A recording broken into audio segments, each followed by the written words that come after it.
The arrival of the human fleet threw the compact into chaos. Not the good kind of chaos, where people rush to prepare for something wonderful. The bad kind, where people who are already scared and exhausted suddenly have one more thing they cannot explain, and they start arguing about it instead of doing anything useful. Emergency sessions were called aboard the Pillars of Accord. Representatives of all 9 elder species crowded into the great council chamber, a room that had been designed for calm debate and was now filled with raised voices and the sharp smell of fear.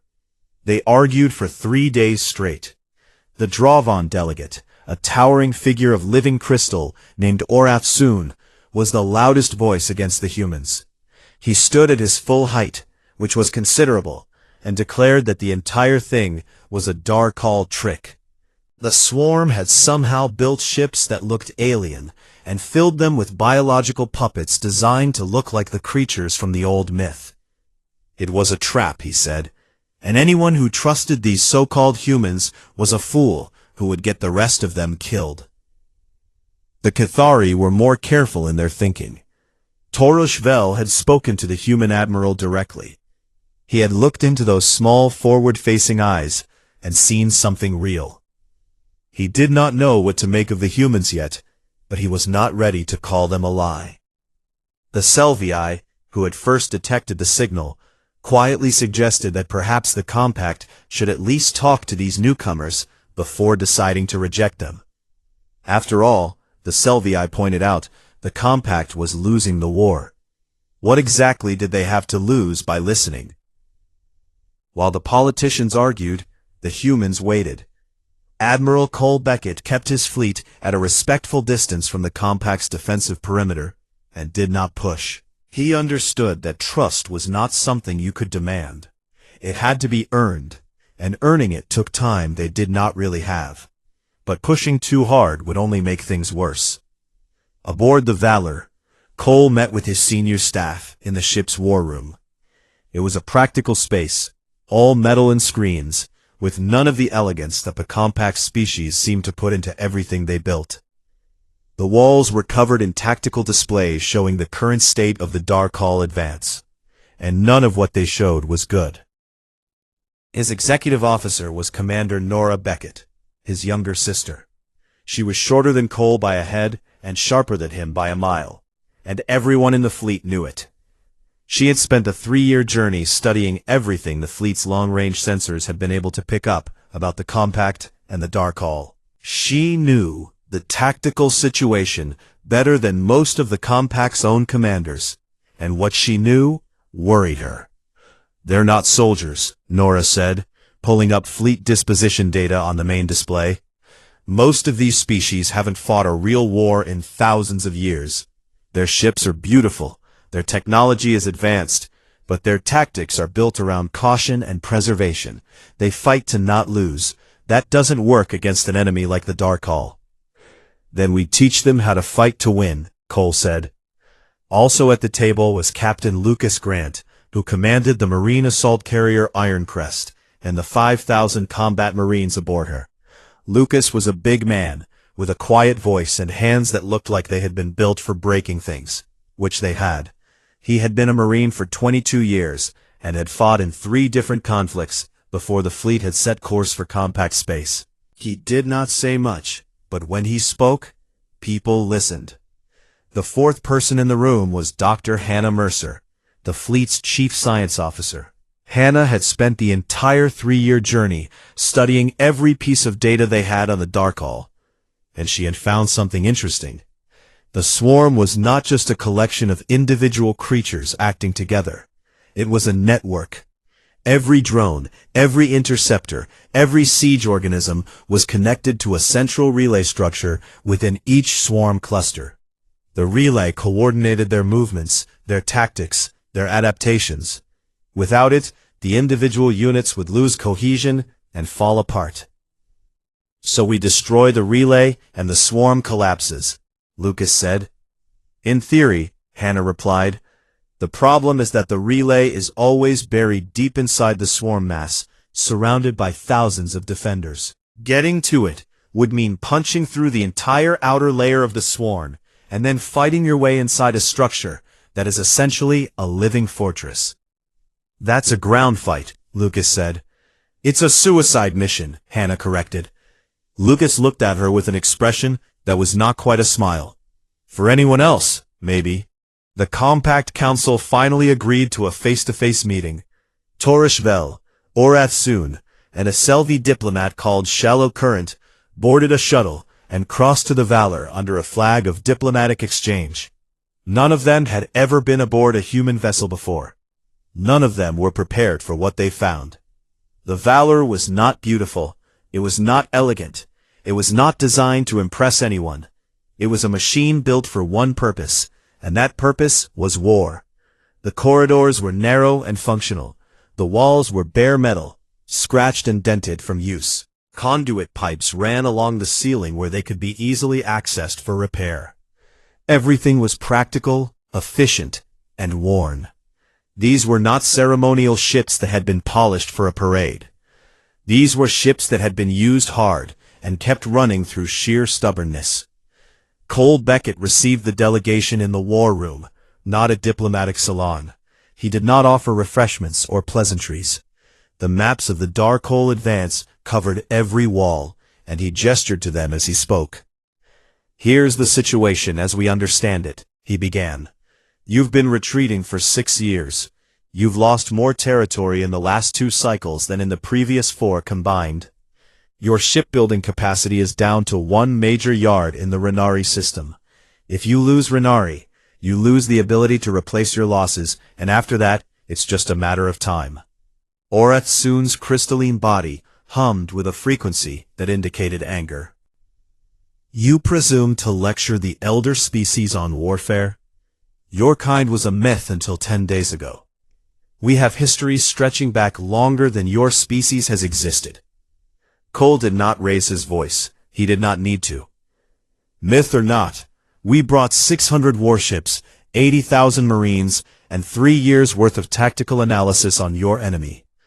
You can spend more time debating whether we're real, or you can let us help you survive. That choice is yours. The room was quiet. Torishvel watched the human admiral carefully. There was something in the creature's manner that the Cathari found deeply unsettling. It was not arrogance, though it might have looked like it to someone who was not paying attention. It was familiarity. This creature was comfortable with war, not because he enjoyed it, but because his species had been doing it for so long that it had become something they understood, the way other species understood mathematics or art. Violence was part of their history, woven into their very nature, and instead of being ashamed of it, they had learned to use it. What do you propose? Torishvel asked. Cole looked at Lucas.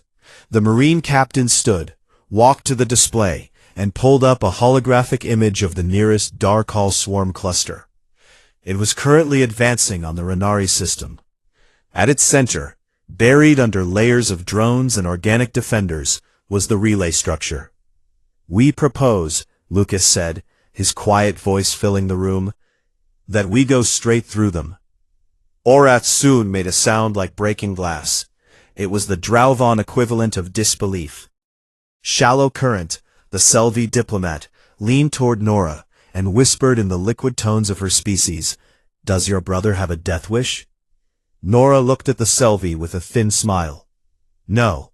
We just have a very old relationship with dying. We've been fighting things that want to kill us since before we learned to walk upright. It's not that we want to die. It's that we've made peace with the possibility, and that's what makes us dangerous." Shallow Current was quiet for a long time after that. The plan was simple enough that Lucas Grant could explain it in 3 sentences. The complicated part was surviving it. The combined fleet, 600 human warships, and the remaining 300 compact vessels would meet the Darkole swarm head-on at the edge of the Renari system. The compact ships would form the outer battle line, drawing the swarm's attention and keeping the main body of drones occupied. While the swarm was focused on the outer fight, a strike group of fast human cruisers and destroyer escorts would punch a narrow corridor through the drone screen toward the central relay cluster. Behind the strike group, Lucas Grant and 5,000 Marines and assault shuttles would follow the corridor in, land on the relay structure, and blow it apart from the inside. It sounded insane. Torish Vel said so.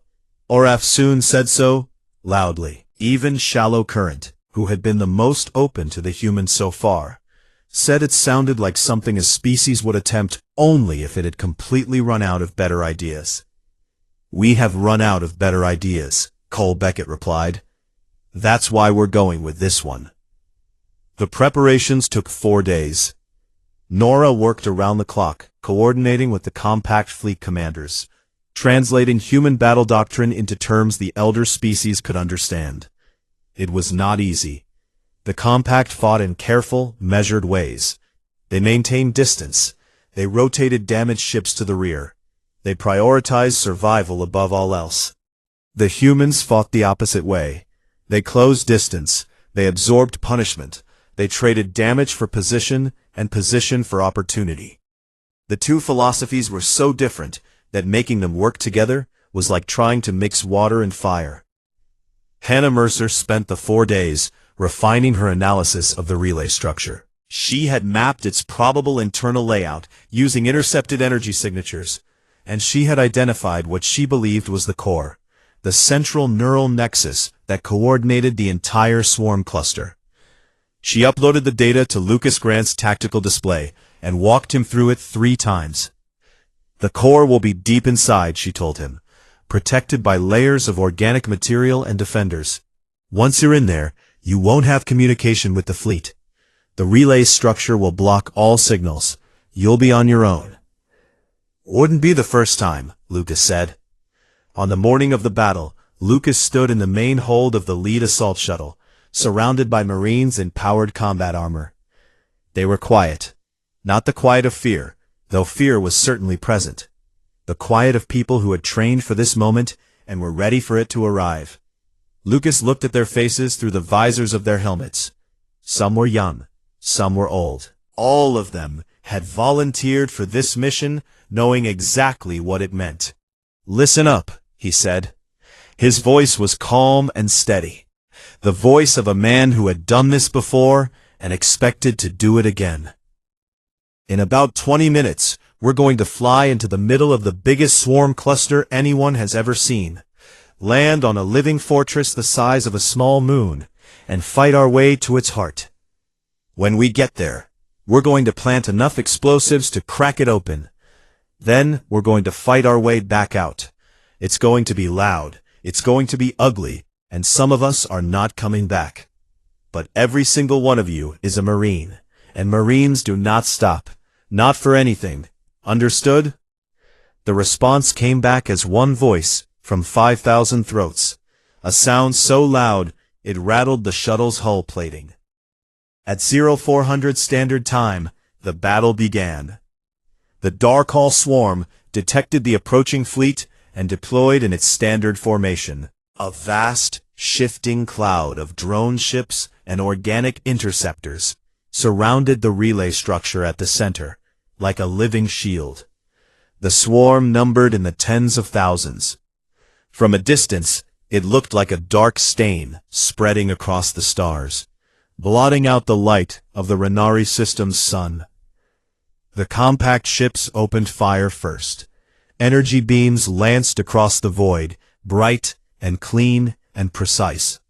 The Cathari carriers launched wave after wave of fighter drones, filling the space between the fleets with thousands of small, fast craft that swarmed the outer edges of the Darkhall formation. The Dravon battlecruisers fired their resonance cannons, weapons that vibrated at frequencies designed to shatter molecular bonds. Clusters of Darkhall drones burst apart under the assault, reduced to clouds of debris. But the swarm adapted. It always adapted. That was what made it so terrifying. Holes in the formation sealed almost instantly as fresh drones moved to fill the gaps. Destroyed units were replaced by new ones that emerged from organic production nodes deep within the swarm. The tactics that worked in the first 10 minutes stopped working in the next 10.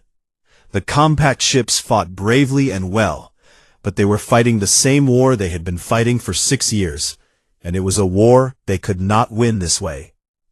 Then the human ships entered the fight, and everything changed. The difference was immediate and shocking. Human warships did not fight like compact vessels. They did not hold position at long range and exchange careful fire. They charged.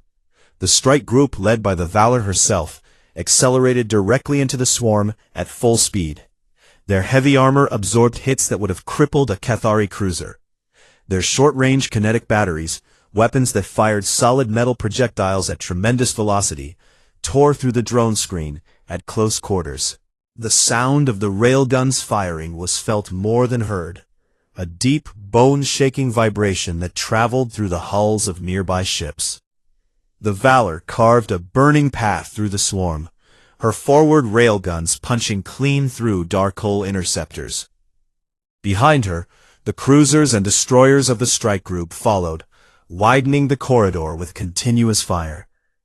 The swarm tried to close the gap, but the human ships were too fast and too aggressive. For the first time, the dark hole were reacting to an enemy instead of the other way around. It was not without cost. The cruiser Pale Morning took concentrated fire from a cluster of siege organisms and broke apart, her hull splitting open in a flash of light and escaping atmosphere. Her crew of 300 was lost. The destroyer Cold Harbor lost her engines to a direct hit and drifted, powerless and dark, but her gun crews kept firing manually until the power cells ran dry. 2 more destroyers were destroyed, shielding the assault shuttles from a flanking attack. The compact sensor officers watched in silence. Some of them had never seen anything fight like this. The humans absorbed damage that should have stopped them and kept going. They lost ships and did not slow down. They fought with a ferocity that was not rage and not madness, but something else entirely. Something the elder species did not have a word for. It was purpose. Pure, undiluted, relentless purpose. The corridor held. The assault shuttles screamed through the gap and hit the relay structure at full landing speed. Lucas Grant was the first one out, his boots hitting the surface of the living fortress before the shuttle's ramp had fully extended. The surface was organic, uneven, and warm beneath his feet. It pulsed with a slow rhythm, like a heartbeat. The Darkhold defenders were waiting. They were fast, armored, and built for killing.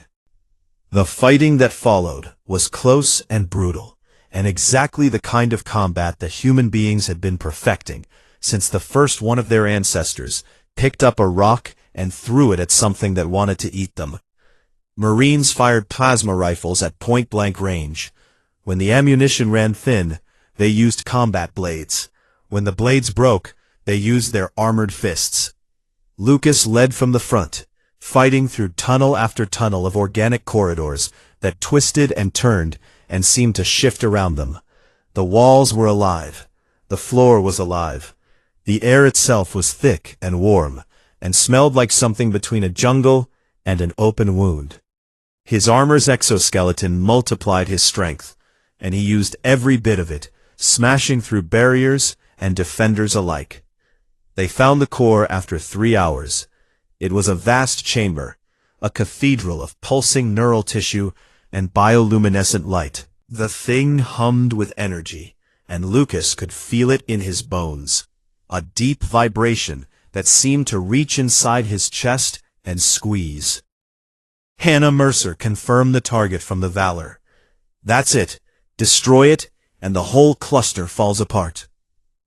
Lucas planted the charges himself, placing them at the structural points Hannah had identified. Around him, his Marines fought a desperate rearguard action against waves of defenders pouring in from every direction. The noise was deafening. The air was thick with smoke and heat, and the sharp smell of burning organic matter. He armed the sequence. All Marines, fall back to extraction. Move. They ran. The corridors collapsed behind them as the relay structure seemed to sense what was coming. Shuttles were waiting on the surface, their engines already hot. Marines piled in, dragging wounded comrades, and the shuttles lifted off in a ragged wave, clawing for the safety of open space. The explosion tore through the relay core like a fist through wet paper. The effect was instant. Across the battlefield, the swarm stopped. Tens of thousands of coordinated units became tens of thousands of confused, isolated organisms. They broke formation. They collided. They drifted. The combined fleet surged forward and tore them apart. The Battle of Renari was the first victory against the Dark Hole in 6 years. The Compact lost 41 ships. The humans lost 19. 812 Marines did not make it off the relay structure. Lucas Grant was among the survivors. He had a piece of Darkhold chitin, the size of his hand, embedded in his shoulder plate. He refused to have it removed for 3 days, though nobody was entirely sure whether that was toughness or stubbornness or simply the fact that he was too exhausted to sit still long enough for the medics to work on him. On the bridge of the Ascending Will, Torish Vel watched the last of the swarm signatures fade from his display. His mandibles clicked softly, a sound the Cathari made when they were processing something their minds could not fully grasp. The humans were real, and they were everything the old file had warned about. The victory at Renari hit the Compact like a bolt of lightning. For 6 years, the elder species had known nothing but retreat and loss. The idea that the Dark Hall could be stopped, truly stopped, not just slowed down for a few weeks before the next system fell, had become something nobody dared to say out loud. Saying it felt like tempting fate. And then a species that most of them had not believed in a month ago had gone and done exactly that. The change was not immediate. It started slowly, the way a river changes direction. First came the disbelief, then the arguments, then gradually, something that looked very much like belief. Torash Vel became the strongest voice in the Compact Council, pushing for full military cooperation with the humans. He had seen the Battle of Renari with his own eyes. He had watched the human ships charge directly into the swarm, while his own fleet held back at safe distance. He had listened to the Marine assault on the relay through intercepted communications. 5,000 voices shouting and fighting and dying inside a living nightmare, and none of them had stopped. Not one. The Cathari coordinator did not fully understand humans yet, but he understood results, and the results spoke for themselves. Orath Soon, who had stood in the council chamber and loudly declared the humans a fraud, publicly withdrew his objection. It was not a graceful reversal. Orath Soon was not a graceful being. But he was honest enough to admit when he had been wrong, and he pledged the Dravon's remaining industrial capacity to support the combined war effort. The Dravon were master engineers, and their factories, though damaged, could still produce weapons and ship components at a rate that no other compact species could match. Even the Selvii came out of their fortress worlds. Not all of them. The Selvii were careful by nature, and centuries of living in deep ocean isolation had made them even more so. But they sent a delegation to the Valor, and for the first time in recorded history, they offered to deploy their deep-water combat units in support of an offensive campaign. The Selvii had evolved in crushing pressures and total darkness. Their bodies were designed for environments that would kill any other species instantly. They communicated through sonar pulses that could map an entire battlefield in seconds. In the close-quarters environment of a relay assault, they would be devastating. Cole Beckett handled the sudden attention with the same quiet steadiness he brought to everything. He did not gloat. He did not say he had told them so. He simply assigned tasks and kept moving. He put Nora in charge of fleet integration, which was the polite military term for the enormous job of making 9 different species with 9 different ways of fighting work together as a single force. It was, Nora would later say, the hardest thing she had ever done, and she included the 3-year journey through empty space on the list. The problems were endless. The Cathari communicated through a combination of radio signals and pheromone bursts, which meant their tactical data came in formats that human computers could not read without translation software that had to be written from scratch. The Dravan ships operated on energy frequencies that interfered with human sensor arrays. The Selvi battle language was based on sonar clicks and pressure waves that traveled through water. And since most ships were not filled with water, everything they said had to be converted into something the other species could hear. Beyond the technical problems, there were cultural ones. The compact species fought to survive. They minimized risk. They protected their ships and their crews above all else, because every loss was a loss they could not easily replace. Humans fought differently. They accepted losses as the cost of achieving an objective. They traded ships for position, crews for opportunity, lives for victory. It was not that they did not value life, it was that they valued the outcome more. To the elder species, this was either inspiring or horrifying, depending on who you asked. Nora found an unexpected ally in a young Cathari tactical officer named Vaeth. He was small for his species, with a cracked carapace and a damaged left eye that he had earned at the Battle of Ken Voss. He was one of the few compact officers who had survived a direct engagement with the swarm, and come away determined to learn from the experience, rather than simply trying to forget it. He had spent the years since Ken Voss studying every piece of combat data the compact had collected on the Dark Hall, looking for patterns, looking for weaknesses, looking for anything that could turn the tide. When the humans arrived, Vaeth had been one of the first to study their tactics. He watched recordings of the Battle of Renari dozens of times, analyzing every movement, every decision. He understood what most of his fellow compact officers did not. The humans were not reckless. They were calculated. They took risks that looked insane from the outside, but every risk was weighed against the potential reward. They simply had a higher tolerance for cost than anyone else in the galaxy. "Your people frighten me," Vaeth admitted to Nora one evening after a particularly long planning session.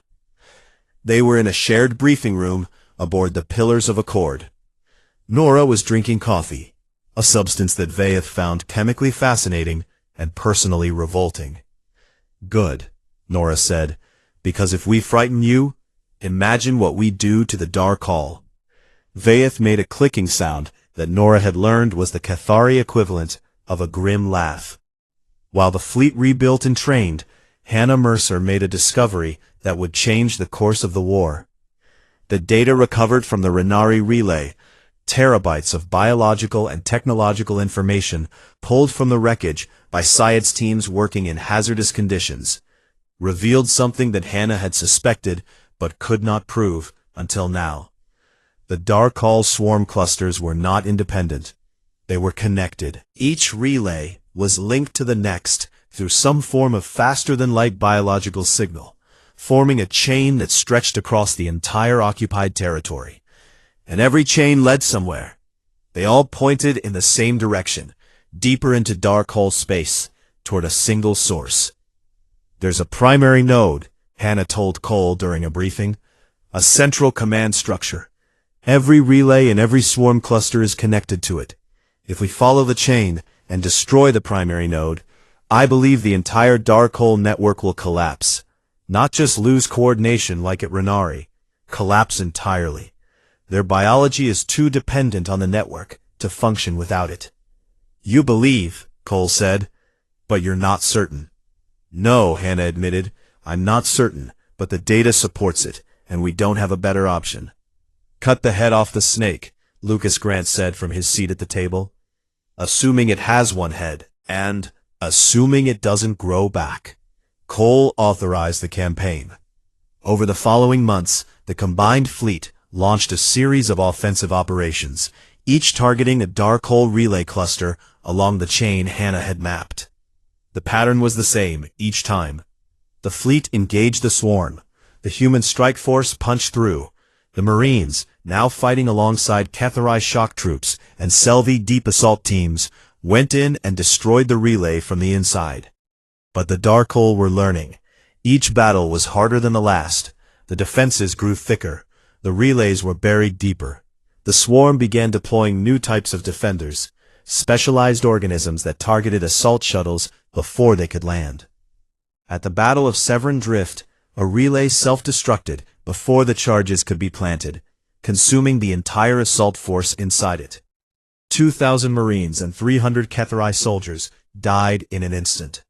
Lucas Grant lost friends that day who he had served with for 20 years. He did not speak for 2 days. But the campaign continued. Each relay destroyed weakened the network. Systems that had been consumed began to go dark as the parasitic infrastructure collapsed without coordination. Worlds that had been written off were suddenly recoverable. The tide was turning, slowly, painfully, at a cost that mounted with every battle. But it was turning. Hannah traced the relay chain to its end. The primary node was located in a system the Compact had designated Void Cradle, deep in territory the Darkhold had held since the beginning of the invasion. It was the most heavily defended position in the galaxy. "If I'm wrong about the primary node," Hannah said to Cole, "we'll have thrown everything we have left at the strongest point in the enemy's territory for nothing." "And if you're right?" Cole asked. "Then we end this." Cole turned to the star map on the wall. He traced the long line of battles with his eyes, from Renari to Severn Drift, and all the hard, bloody ground in between. He thought about the 800 Marines who had died at Renari, the 2,000 at Severn Drift, the countless others who had fallen in the battles between. He thought about the Compact worlds that had been consumed, the billions of lives that had been lost, the elder species who had given up hope until 600 ships had dropped out of the dark and said, "We're on our way." "Then we go to Void Cradle," he said. The jump to Void Cradle was the longest silence any of them had ever known. Over 1,000 warships, human and compact alike, hung in the strange nowhere of faster-than-light travel. And for those last few hours before arrival, there was nothing to do but wait. Marines checked their weapons for the 10th time. Pilots sat in their cockpits and stared at dark screens. Officers reviewed plans they had already memorized. Everyone knew what was coming. Everyone knew that many of them would not be coming back. There was no reserve fleet waiting behind them. There was no fallback position. Everything the combined force had left was in this fleet. Every warship, every fighter, every marine, every weapon. If Void Cradle failed, the war was over, and not in the good way. The fleet dropped out of faster-than-light travel at the edge of the system, and for a moment, nobody spoke. Void Cradle was a dead place. There were no living worlds here. No stars burned nearby. The system was cold and dark and empty, except for the thing at its center. The primary command node of the Darkhold swarm was so large that the sensors classified it as a small planetoid. It pulsed with a deep, slow rhythm, a heartbeat measured in minutes, each pulse sending a wave of energy out through the relay network to every swarm cluster in the galaxy. It was alive in a way that nothing they had encountered before was alive. It was the brain of the Darkhold, the thing that thought, the thing that hungered. And surrounding it, layer upon layer, was the densest concentration of swarm units anyone had ever seen. Hundreds of thousands of drones, interceptors, siege organisms, and things that defied classification formed a living shell around the node. A wall of teeth and armor and hunger that made the swarm at Renari look like a scouting party. Cole Beckett stood on the bridge of the Valor and looked at the display. The scope of what they were facing was almost too large to process. Beside him, Nora ran final calculations, her fingers moving across the tactical console with the speed of someone who had done this 100 times and knew that this time was the one that mattered most. Behind them, Torish Vel had insisted on being present for the final battle. The Cathari coordinator stood at the back of the bridge, his damaged carapace held straight, his remaining good eye fixed on the display. He had fought this war longer than anyone else in the fleet, and he intended to see how it ended. "Admiral," Torishvel said quietly, "if this does not work, I want you to know that the Compact is grateful. Whatever happens today, you gave us something we had lost." "What's that?" Cole asked. "The belief that it was worth fighting at all." Cole looked at the old Cathari for a moment, then nodded. He turned to the communications console and opened a channel to the entire fleet. Every ship, every crew, every soldier heard his voice. "This is Admiral Beckett. You all know why we're here. Behind that swarm is the thing that has been eating this galaxy alive for 6 years. Every world that was consumed, every life that was taken, every species that was told there was no hope. Today we answer all of that. It will not be easy. Some of us will not come home.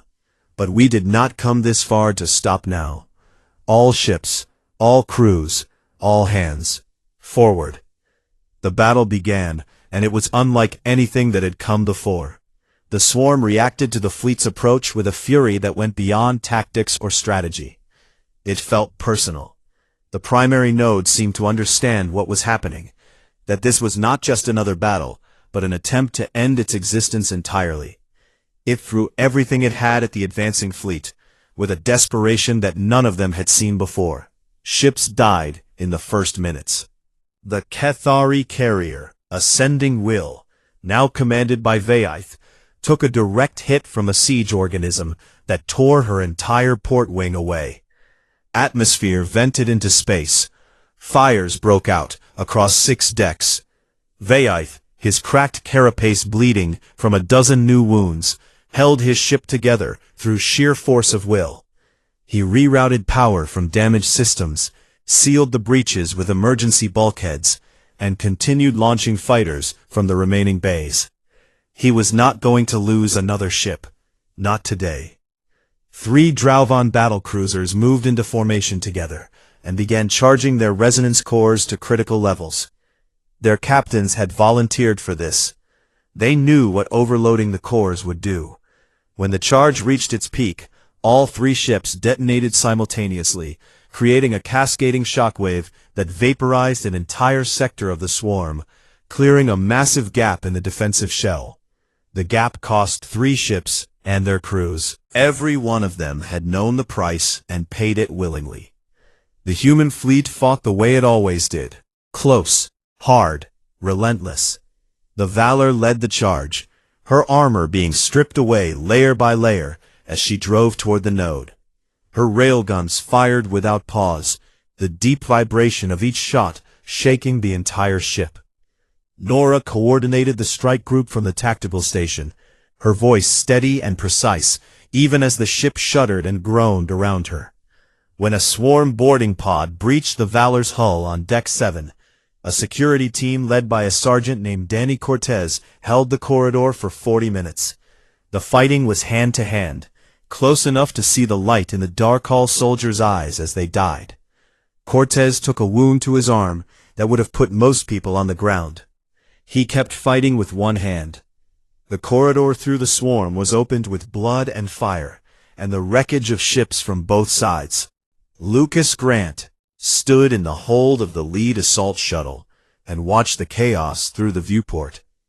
Beside him, Lieutenant Abby Novak checked her plasma cutter for the 3rd time. She was young, barely 26, and this was only her 2nd major operation. But she had proven herself at Severin Drift, pulling wounded Marines to safety under fire while the relay collapsed around them. Lucas trusted her. 60 assault shuttles launched, Nora reported over the command channel. "Good luck, Captain." The shuttles hit the gap and flew straight into the swarm. The losses were immediate. Anti-air organisms targeted the shuttles with biological projectiles that punched through armor plating. Shuttles exploded. Others spiraled out of control, trailing fire. Of the 60 that launched, 38 reached the surface of the node. Of the 4,000 Marines aboard, just over 2,000 survived the landing. They fought their way inside, and what they found was a nightmare beyond anything they had trained for. The interior of the primary node was alive in a way the relay structures had not been. The walls moved, the corridors shifted, the air was thick and hot, and carried a sound that was not quite a sound, more like a pressure inside the skull, a weight behind the eyes. The Darkhold defenders here were different from the ones they had faced before. They were larger, faster, smarter. They set ambushes. They collapsed tunnels to cut off retreat. They targeted officers and communication equipment with deliberate intelligence. Lucas lost contact with 3 companies within the first hour. He pressed forward with what he had. There was only deeper. When a massive Darkhold defender burst through a wall and killed the point squad in a single sweeping strike, Abby Novak moved before anyone else could react. She charged the creature, a thing 3 times her size and covered in armor that plasma rifles had barely scratched, jammed her plasma cutter into the gap between its head and body, and held the trigger until it stopped thrashing.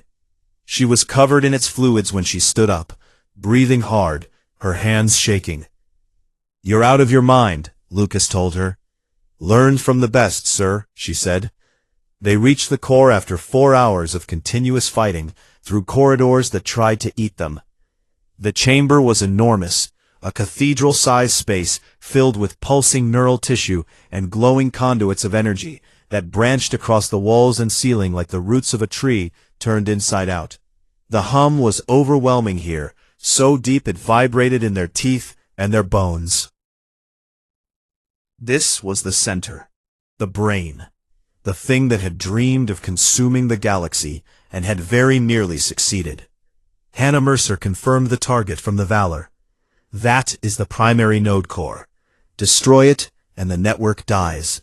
Every swarm cluster in the galaxy goes dark. Lucas ordered every remaining demolition charge placed at the structural points Hannah had mapped. His engineers rigged the reactor cores from 3 disabled combat mechs into improvised explosives to supplement the charges. It was enough. It had to be enough.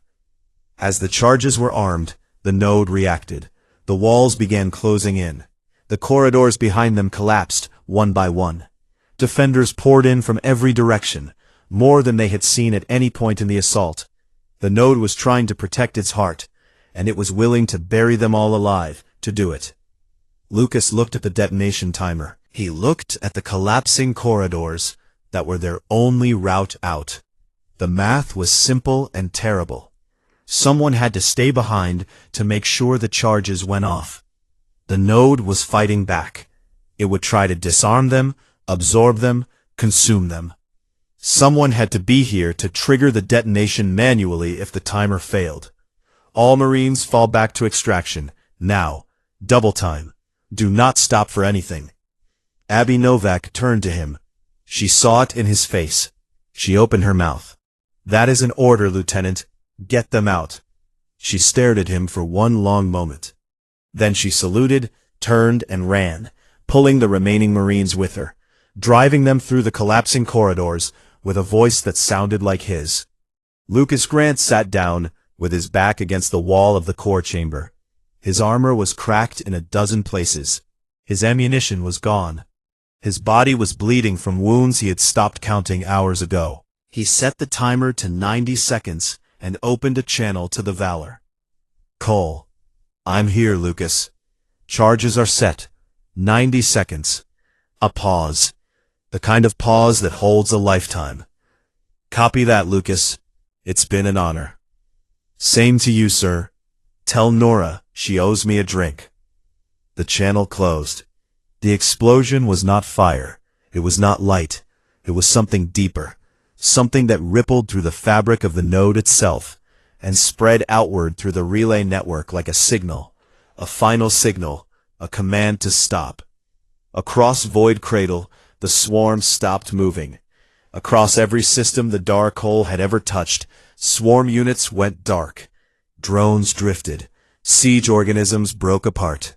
The vast, hungry network that had consumed 70 worlds simply ceased to exist, as if someone had reached into the galaxy and unplugged it. The silence that followed was the loudest thing anyone had ever heard. On the bridge of the Valor, Cole Beckett stood motionless. Nora stood beside him, her face pale, her jaw tight. She had heard the last transmission. She did not move for a long time. Torish Vel watched them from the back of the bridge. He watched the human admiral and his sister stand in the silence of their victory and their loss, and he understood something about this species that he had not understood before. They did not fight because they were not afraid. They fought because they had decided that some things mattered more than being afraid. They carried their dead with them, not as weight, but as fuel. Every name they lost became a reason to keep going. The war was over. In the weeks that followed, the compact began to heal. Consumed worlds were assessed. Fleets were rebuilt. The 9 elder species, changed forever by what they had been through, formally invited humanity to join the compact as a full and equal member. Cole Beckett accepted. "We didn't come here to build an empire," he told the council. "We came because someone needed help." A memorial was built in the Renari system at the site of the first battle. It listed every name, human and compact alike, of every being who had given their life in the war. Lucas Grant's name was carved near the top. Captain Abby Novak, promoted after Void Cradle, attended the dedication. She stood in front of the wall of names and found his. She touched it once, briefly, with her fingertips. Then, she stepped back and saluted. Behind her, Nora Beckett watched in silence. She had never delivered that drink. The galaxy would remember the battles, the victories and the losses, the impossible assault at Void Cradle. But what the elder species remembered most, what they taught their children and their children's children, was the moment when a species they had dismissed as a legend looked into the darkest thing the universe had ever created and said simply, without hesitation, "We're on our way." The Galactic Council of the Valori Compact had been ruling the known systems for more than 12,000 standard cycles. 9 elder species sat at the council table, each one ancient, each one powerful in its own way. The insectoid Cathari, with their clicking mandibles and hive-like discipline. The crystalline Dravon, whose bodies were made of living mineral, and whose voices sounded like wind chimes in a storm. The aquatic Selvii, who breathed liquid and thought in currents, and 6 others, each with histories stretching back longer than most stars had been burning. They had built something beautiful together. Trade routes crossed the galaxy like veins through a living body. Diplomatic agreements kept the peace. Wars were a thing of the distant past, something that only primitive species engaged in. Species that had not yet learned the art of conversation. The elder species believed they had moved beyond violence. They believed the universe rewarded wisdom and patience. Somewhere deep in their oldest archives, buried under layers of dead languages and outdated star charts that nobody had looked at in centuries, there was a single file. It was short. It was flagged as unverified folklore. The file described a species called humans. They were said to come from an unremarkable yellow star on the outer edge of the Orion Arm, a part of the galaxy that nobody important had ever bothered to visit. The file described them as small, soft-skinned, short-lived, emotional, tribal, and dangerously creative. No confirmed contact had ever been made with them. Most scholars who had stumbled across the file assumed it was fiction. The Cathari ambassador, a senior diplomat named Torish Vel, had once joked at a summit dinner that humans were the kind of ghost story elder species told their larvae to make them behave. Everyone at the table had laughed. Nobody was laughing anymore. The Darkhall swarm had arrived 6 cycles ago. They came from somewhere beyond the edge of known space, from the vast black emptiness between galaxies, where nothing was supposed to live. They were not an army. They were not an empire. They were a hunger. Their biology was part organic and part machine, a horrifying blend of living tissue and parasitic technology that grew and spread and consumed everything it touched. They did not conquer worlds, they ate them. They stripped planets down to bare rock, absorbed the raw materials into their swarm, and moved on to the next system. The Compact had responded the way it always responded to problems. It formed committees. It held emergency sessions. It debated strategy and protocol and rules of engagement. And while the elder species talked, the Dark Hall kept eating. When the talking finally stopped and the fighting began, the results were devastating. The Cathari sent their finest armada to meet the swarm at the Battle of Ken Voss. It was supposed to be the decisive engagement that would push the invaders back. Instead, 40% of the Cathari fleet was destroyed in less than a day. The swarm adapted to every tactic within hours. Energy weapons that worked in the morning were useless by afternoon. Formations that held at dawn collapsed by midday. The Cathari retreated with what they had left, and did not stop retreating for a long time. The Drauvan fared no better. Their homeworld's great orbital ring, a marvel of engineering that had taken 3,000 years to build, was shattered in a single assault. Pieces of it still drifted in orbit, glittering like broken glass around a wounded planet. The Selvii, who were perhaps the wisest of the elder species, took one look at how the war was going and sealed themselves inside their deep ocean fortress worlds. They flooded the surface, collapsed the entry points, and waited in the dark below, hoping the swarm would pass them by. System after system fell. The Compact's territory shrank like a puddle drying in the sun. Refugees filled every remaining station and outpost. The mobile council station, Pillars of Accord, which had once been a symbol of galactic unity, became a government in exile, drifting through the void, always one jump ahead of the swarm. Torish Vel, who had once been a diplomat, and was now the Compact's wartime coordinator because nobody else wanted the job, spent his days staring at maps that showed less and less friendly territory each week. He had stopped sleeping. He had stopped eating properly. The weight of billions of lives pressed down on his carapace like a physical thing, and he could feel his body cracking under it. It was during the darkest part of this dark time that a Selvii deep-range sensor post on the very edge of charted space picked up something strange. A signal. It was structured, powerful, and coming from the direction of the Orion Arm. The Selvii linguists decoded it in less than a day. The message was simple and direct. "We heard you're having trouble. We're on our way." Torish Vel dismissed it immediately. The Dark Hole were known to use deception, false signals, fake distress calls, phantom fleets on sensors that turned out to be traps. This was just another trick. He filed the report and went back to his maps, and it was getting closer. 3 weeks later, Torish Vel was standing on the bridge of the Cathari command carrier Ascending Will, when his communications officer reported a direct hail from an unknown vessel. The vessel had just dropped out of faster-than-light travel at the edge of the Renari system, which was the Compact's current fallback position and home to their last major shipyard. The ship was enormous.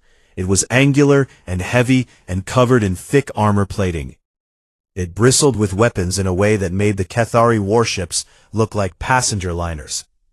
It did not look like anything any known species had ever built. The vessel identified itself as the USN Valor. Its commander appeared on the screen and introduced himself as Admiral Cole Beckett of the United Nations Star Navy. Torish Vel stared at the face on the display. It was soft-skinned, blunt-toothed. The eyes were small and forward-facing, the eyes of a predator. Not the calm of ignorance, but the calm of someone who had seen terrible things and had decided to keep moving anyway. "Humans," Torish Vel said.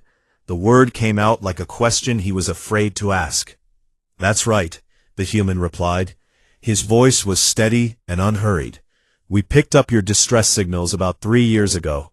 Took us a while to get here. We brought friends. Behind the valor, the darkness of space began to light up. One by one, then in groups, then in waves, more ships dropped out of faster-than-light travel. They kept coming. The sensor officers on the ascending wheel watched their screens with growing disbelief as the count climbed higher and higher. They stopped counting at 600. Torashvel stood very still on the bridge of his ship, and felt something he had not felt in 6 years. He did not have a word for it in his own language, but in the human language, the word was hope.